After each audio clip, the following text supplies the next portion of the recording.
물고로 끝까지 물고 늘어지니 우리도 드루킹 이야기를 할 수밖에 없습니다. 오늘 드루킹 한 잔 하셨어요? 그게 뭔데? 드루킹 한 잔 드링킹 하셨나? 제가 그 지난 주말에 시골 강화에 가서 우리 어머니가 맛있게 무쳐주신 드룹킹을 먹었습니다. 그건 뭐예요? 두릅 중에 큰 두릅이 킹이에요. 드룹킹. 맛있더라고요. 개두릅. 주말에 자유한국당이 집회를 했어요. 국회의사당 계단 앞에서. 와. 그런데 야수님이 한번 읽어주세요. 홍준표가 뭐라 그랬는지. 최근에 일어난 사태를 보십시오. 안희정이 갔지요. 정봉주 갔지요. 민병도 갔지요. 김기식이 갔지요. 김경수 곧 가지요. 그 다음에 누가 가야 합니까? 너. 제발 그랬으면 좋겠네. 거기서 자유한국당 의원들이 문재인이라 그랬어요. 그건 내 입으로 얘기하기가 어렵지만 차례대로 가고 있습니다. 요거는 다른 거 필요 없습니다. 대선 불복이죠.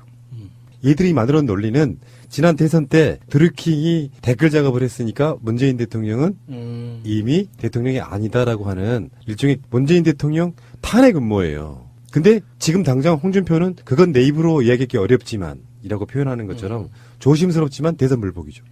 지금 이 야당들 있죠. 이렇게 자유한국당을 비롯한 야당들 진짜 운 좋다고 생각해야 됩니다. 지금 국회의사당 앞 계단에서 앞마당 계단에서 이렇게 항의 농성을 하고 나면 이렇게 기사라도 써주잖아요. 이명박근혜 시절에 국회에서 진짜 이거 얼마나 귀찮은지 압니까? 당 차원에서 규탄 대회를 하기 위해서 전 의원실 의원과 보좌진 총동원을 합니다. 그래서 그 국회의사당 앞에 큰 계단 있죠. 0.7층 정도 되는 이제 그 정도 높이 되는 계단에 그 수백 명이 모여서 오와 대열을 맞춰가지고 피켓 들고 이렇게 정리하는데 규탄 선언문 외치고 해산하기까지 한 빠르면 3, 40분? 좀 이렇게 뭐 잘 안 맞으면 1시간 정도 서 있어야 되거든요. 얼마나 귀찮은데. 근데 문제는 그렇게 하고 나도 뉴스 한 줄이 안 나옵니다. 이렇게 자기들이 야당이라고 야당 같은 플레이를 하고 있거든요. 야당답게 하고 있는 거야. 잘 하고 있어요. 이렇게 해서 신문에 내주잖아. 기사에 내주잖아. 이게 어디냐고요. 예전에는 아무리 한 달에 2-3번씩 해줬어요. 무슨 건건이 할 게 얼마나 많아. 뭐 국정교과서뿐만 아니라 뭐 박근혜가 뭐 한두 개 잘못한 게 한두 개예요? 이렇게 그렇게 자주 해도 단 한 줄 나간 적이 없었습니다. 하지만 얼마나 고마워요. 세상이 좋아져가지고 홍준표의 개소리를 다 따가지고 이렇게까지 내주잖아요. 좋은 세상입니다. 사실 이 홍준표와 부안에 동하는 언론들이라고 봐야 되고요. 이게 박근혜와 이명박 시절에는 언론으로서 본인들의 값어치가 있었어요. 무슨 말씀이냐면 월급에 뒷돈도 나올 수도 있는 상황이고 자기들의 몸값이 굉장히 높았었는데 이제는 지금의 민주정부 시대가 변하니까 본인들의 몸값이 떨어져요. 그러니까 여기에 반발하는 심리들이 굉장히 많을 거예요. 나는 엘리트인데 제대로 대우를 못 받기 때문에 뭔가 이 시스템을 바꿔야 내가 생존하기 좋아라는 자유한국당류와 비슷한 생각을 하고 있을 거고요. 이 상황을 증빙하는 사건이 벌어졌어요. 누름나무 출판사 있는 건물에 그 같은 건물에 있는 그 인테리어 업자가 문을 따고 들어가서 장비들을 훔쳐가고 그랬는데 그 같이 들어간 사람이 모 언론사 A 기자라는 사람이 와서 USB하고 외장하드를 훔쳐갔대요. 그 안에 있는 거를. 그래서 지금 경찰이 인테리어 업자는 당연히 조사 중이고요. 그리고 이 신문사 기자도 소환 상태예요. 그러니까 신문사 기자가 그걸 갖다가 무슨 내용을 어떻게 또 꼬아서 조작해서 만들어낼지는 눈으로 안 봐도 뻔하거든요.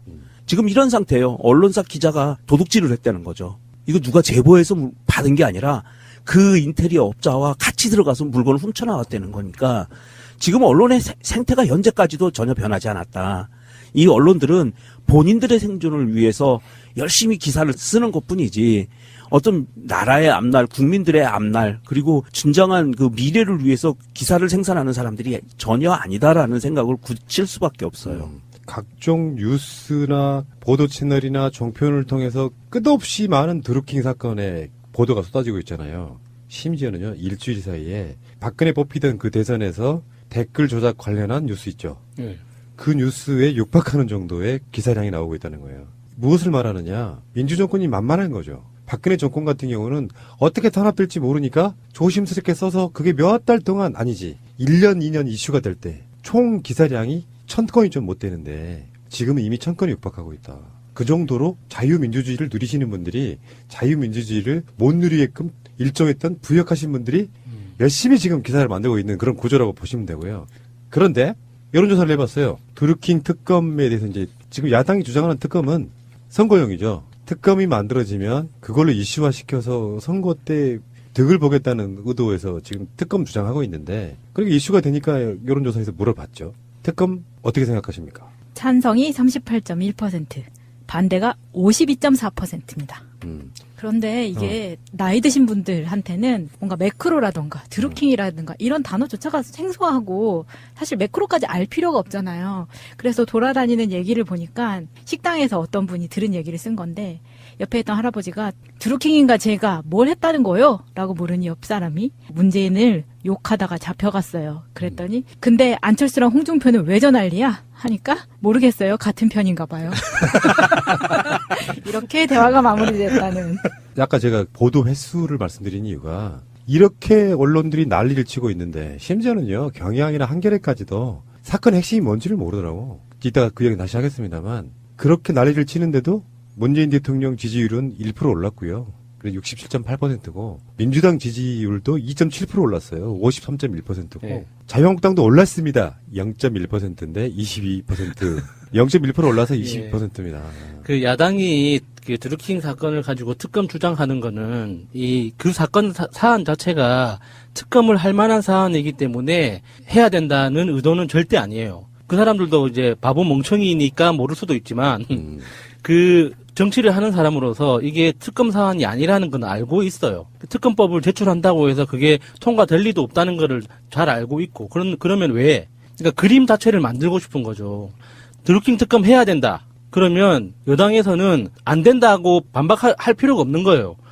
말도 안 되는 소리니까 그냥 넘어가죠. 그러면 반대하고 있다. 여당에서 반대하고 있다. 뭔가 캥기는 게 있기 때문에 저러고 있는 거다라는 그 그림을 만들고 싶어서, 프레임을 걸고 싶어서 특검이라는 우리 귀에 익숙한 용어로 특검이란 말을 쏟아낸 것뿐이지 사실 이게 현실적으로 말이 안 되거든요. 지금 현재 검찰에서 수사하고 있고 정확한 그 혐의가 입증된 게 기소 자체가 될 만큼 확실하게 입증된 것도 아니고 지금 의심받는 혐의 자체가 업무방해죄예요. 그러니까 그게 전체적으로 특검을 할 만한 사안인가에 대한 것과는 별개로 특검이란 말을 가지고 정치적인 장난을 치고 있는 거죠. 검찰한테 맡겼더니 이 사건 수사를 제대로 못하고 있다? 그러니까 특별한 검사를 임명해야 된다가 특검의 원래 원칙이잖아요. 경찰이 수사를 하고 있는데 지금 경찰이 양쪽이 욕 다 먹고 있어요. 양쪽에 같이 먹고 있다고.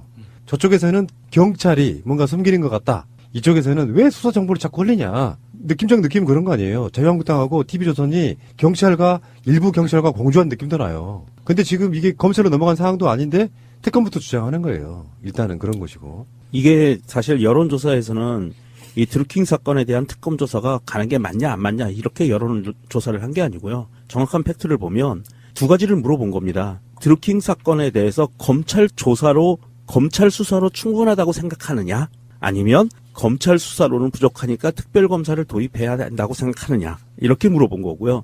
여기에 대해서 52.4%가 검찰 수사로 충분하다라고 대답을 한 거거든요. 이것을 그 연령대나 지지 성향, 그 정치 성향별 분석을 보면 30대, 40대, 50대, 그리고 민주당, 정의당, 진보층 등에서는 검찰 수사가 충분하다는 응답이 엄청나게 우세하게 나왔고요. 중도층 역시 검찰 수사로 충분하다라는 응답이 나온 거고요.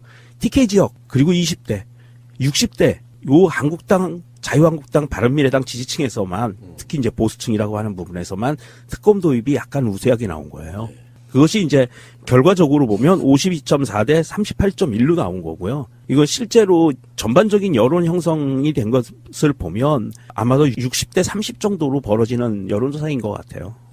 언론 환경이 그럼에도 불구하고 국민들은 제대로 중심 잘 잡고 있다. 국민들은 다수는 특검할 사안이나 되니? 이렇게 생각한다 이런 거고요.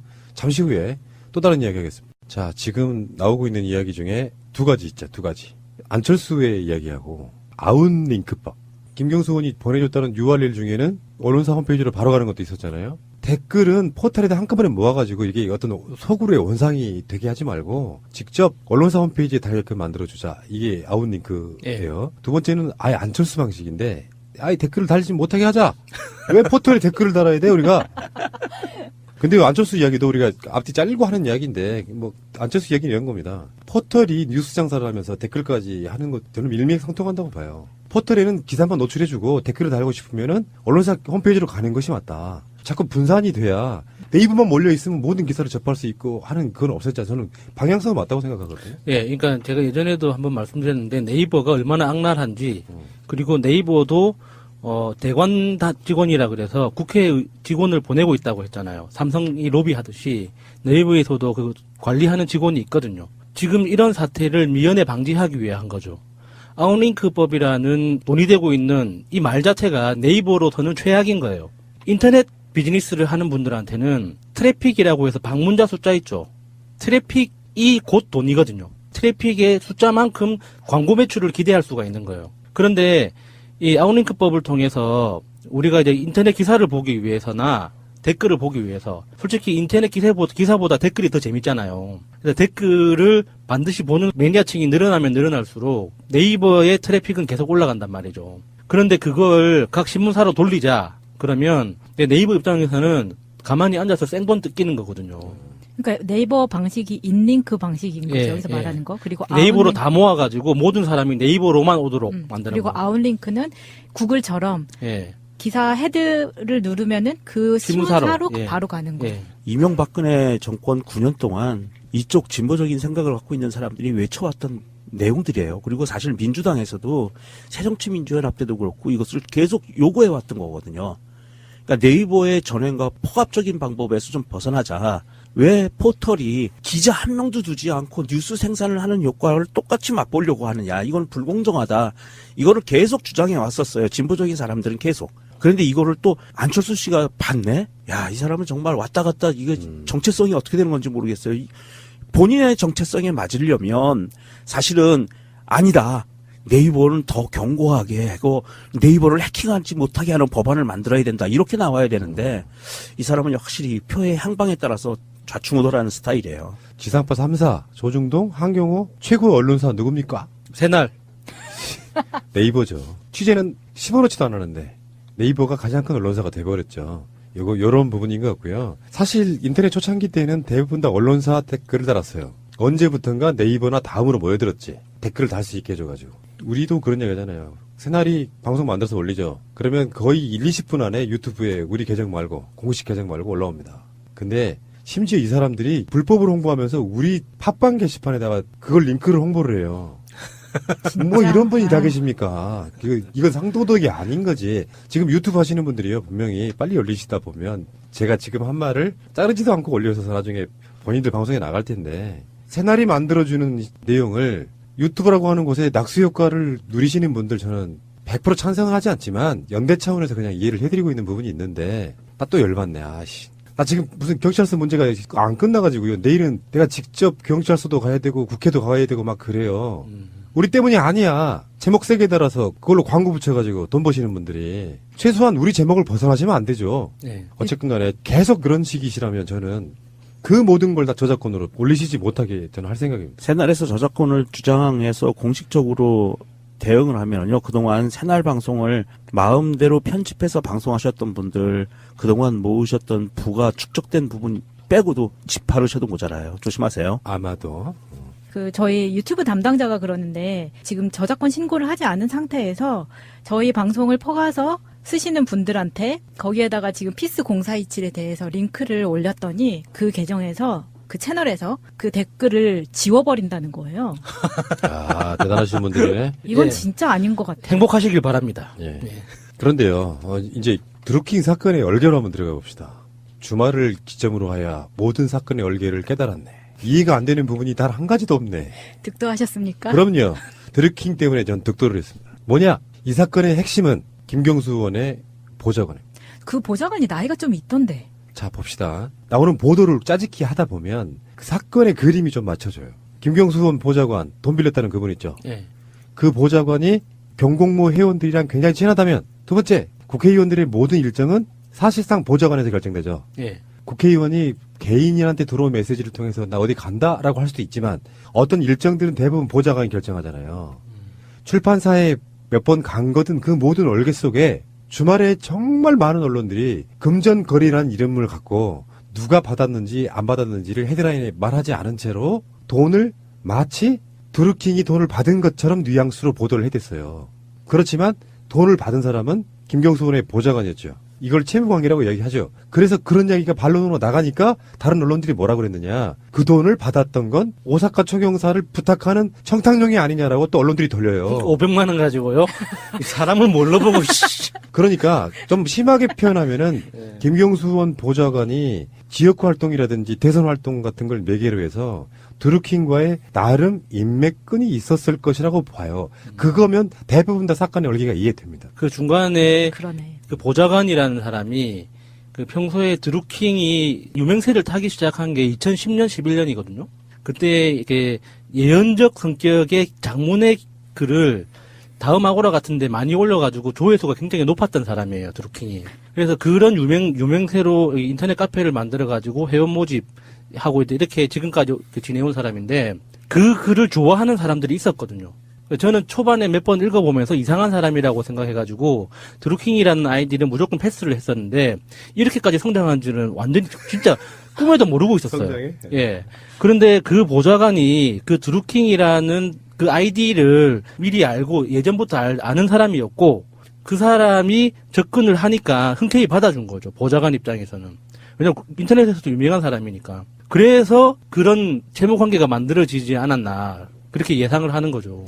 그러니까 지금 돌아다니는 보도를 개연성 있는 것만 잡아주기로 하면 김경수 의원이 불출마하려고 했다는 뉘앙스가 있긴 있었잖아요. 출마 선언을 미뤘으니까 네. 다행히 그날 오후에 출마 선언을 했지만 그때 당시에 김경수 의원 보좌관이 500만 원을 받았다라는 그걸 알게 됐다는 게 이제 보도들에 보면 나와요. 근데 그 관점으로 보니까 김경수 의원이 나중에 한 이틀이나 3일 정도 후에 어떤 반응을 보이냐면 그것은 보좌관을 수사해보면 될 일이다라고 보좌관과 일정한 선을 그어요. 그러니까 김경수 입장에서도 몰랐을 가능성이 사실 100%인 거고 예. 채널A 같은 데서는 이렇게 이야기해요. 드루킹이 김경수 의원한테 잘 받으셨나요라고 이야기했다고. 거짓말이거든요. 그런 일이 없었어. 김경수를 이렇게 모욕 주려고는 하지만 사실상 이 사건의 원래는 되게 간단한 거다. 김경수 의원이 일단 드루킹에게 금전적인 것을 주면서 뭐뭐 하라고 지시한 게 있느냐. 그런 건 나오지 않잖아요. 근데 그걸 대체하기 위해서 URL 열 몇 개 줬다로 퉁을 치잖아요. 그럼 URL 하나당 뭐 50만 원씩 받은 건가? 사실 이 김경수 보좌관과 드루킹과의 관계에서 이 드루킹이 구속되기 바로 직전에 김경수 의원한테 협박성 문자 메시지를 2건을 보냅니다. 그게 경찰이 입수해놓은 증거자료고요. 드루킹이 문자를 주고받는 거를 캡처해놓은 거를 경찰이 입수했어요. 협박성 문자 메시지 2건을 보냈는데 그 2번을 보냈는데 2번을 보낸 거에 김경수 의원이 답장을 합니다. 뭐냐 하면 이 보좌관 관련해가지고 황당하다, 확인해보겠다 이렇게 메시지를 보냈고요. 김경수 의원이. 얼마나 황당했으면. 2번째, 사표를 받았다, 보좌관. 이렇게 보낸 거예요. 그러니까 김경수 의원은 확실히 이거 몰랐던 겁니다. 얘가 잡혀 들어가게 돼서 구속되기 직전에 급하니까 김경수를 직접 협박을 한 거예요. 정권의 아주 나쁜 놈이에요. 실세라고 하니까 막아달라 이런 건 예. 의미였을 거고. 다시 한번 원점으로 돌아갑시다. 김경수가 뭐가 아쉬워서? 뭐가 아쉬워서? 바로 그거예요. 지금 이 사건의 얼개랄까 김경수 의원의 지금 출마 선언이라든지 등등의 반응을 보면 물론 어떤 사람들은 또 그렇게 얘기하겠죠. 또 꼬리자 얘기하냐 이렇게 할지 모르겠지만 반응을 보면 김경수 의원은 아쉬울 부분이 하나도 없는 거예요. 논란거리가 되는 드루킹만 놓고 보면 이상하게 보일 수 있으나 대선 캠프 정치인이라는 입장에서 보면 드루킹도 그중에 굉장히 많은 N분의 1 중에 하나이라던 관계 거기 보좌관 자체는 저는 조사를 확실하게 해야 된다고 생각해요. 김경수 의원 말처럼 예. 보좌관을 조사하면 사건의 얼개가 그냥 나오는 상황이다. 그래서 그 모든 것들 일증을 공유하는 심지어 왜 오사카 총영사로 추천됐던 사람도 경공모 회원이었다면서요. 그 보좌관이 어떤 역할을 했고 무슨 이유로 돈을 받았고 왜 또 돌려줬는지 하는 부분은 김경수 의원과는 사실 무관할 수 있다는 말씀을 좀 드려보고 싶고요. 언론이 하는 행태를 보면 우리가 예전에 세월호 그 참사 때 세월호에 대해서 책임이 있는 사람들은 다 내버려두고 유병헌 일가만 쫓은 언론들을 기억하실 겁니다. 네. 근데 유병헌 일가의 이제 특징이 소설 쓰기 좋거든요. 종교단체와 연결돼 있고 그 메인스트림의 주류 종교에서 벗어나 있는 주류 종교 쪽에서 이단이라고 이렇게 욕하는 포지션에 있는 사람들이었고, 그래서 이야기를 만들어내기가 너무 좋은 그림이었어요. 지금 드루킹이 딱 그런 것 같아요. 지금 우리가 눈여겨봐야 될 게 남북 정상회담도 있고, 적폐청산도 있고, 삼성증권도 있고, 얼마나 지금 우리가 들여다봐야 될 게 많은데, 그 모든 거 말고 드루킹에 지금 언론이 올인하고 있는데, 드루킹이라는 사람을 중심으로 만들어져 있는 그림이 소설 쓰기 너무 좋은 거예요. 2010년도부터 인터넷에서 계속 자기만의 세력을 만들어 왔고, 그게 어떤 종교적인 색채를 가지고 있고, 되게 독립적인 경제 공동체 같은 그런 구조를 가지고 있기 때문에, 그리고 드루킹이라는 사람 자체가 가진 캐릭터의 독특함도 한몫하고 있는 거니까, 언론들이 이 드루킹이라는 이 세 글자를 가지고 기사 생산해내는데 완전 몰빵하고 있는 거죠. 그래서 우리 눈을 가리려고 하는 것 같은데, 저 그만했으면 좋겠어요, 진짜. 언론이 또 이런 생각들도 있을 거예요. 드루킹이 그동안 우리의 지위를 위험하게 만들었던 당사자 중에 하나이니까 이번 기회에 잘 됐어. 한번 없는 거라도 만들어보자. 철저하게 죽이자. 아마 이런 의도도 있을 거고요. 본인들의 위치가 흔들리니까. 아까 그 협박했다는 메시지가 드루킹이 김경수 의원에게 김경수 의원실 그 한모 보좌관에게 500만 원 금전 거래가 있었다는 것을 얘기하면서 협박을 했대요. 문자로. 정답 나왔네. 김경수 몰랐네. 그래서 김경수 의원이 황당하다. 확인해보겠다. 이렇게 답변을 한 거고, 그리고 나서 두 번째로 사표받았다. 이렇게 답변을 한 거라고 하네요. 내가 만약에 국회의원이라면요. 보좌관 야수가 예. 어디 가시죠? 뭐 도움 된답니다. 뭐 이런 식의 어떤 그런 식의 김경수의 동선을 끌었다면 충분히 다 일어날 수 있는 일이라고 보고요. 다시 말씀드려요. 김경수가 뭐가 아쉬워서. 사건에 동기가 없어요. 동기가. 결론도 없고. 간단히 말해서 저는 이렇게 뭐 다 놓고 말하는 건 웃기지만 김경수가 드루킹에게 댓글 조작해줘라는 지시를 했느냐. 그 증거가 나오지 않는 이상 이 사건에 있어서 김경수는 오히려 피해자일 뿐이라고 생각이 듭니다. URL 보내신 거요. 저번에 전 방송에서 말씀드렸잖아요. URL은 흔하게 보냅니다.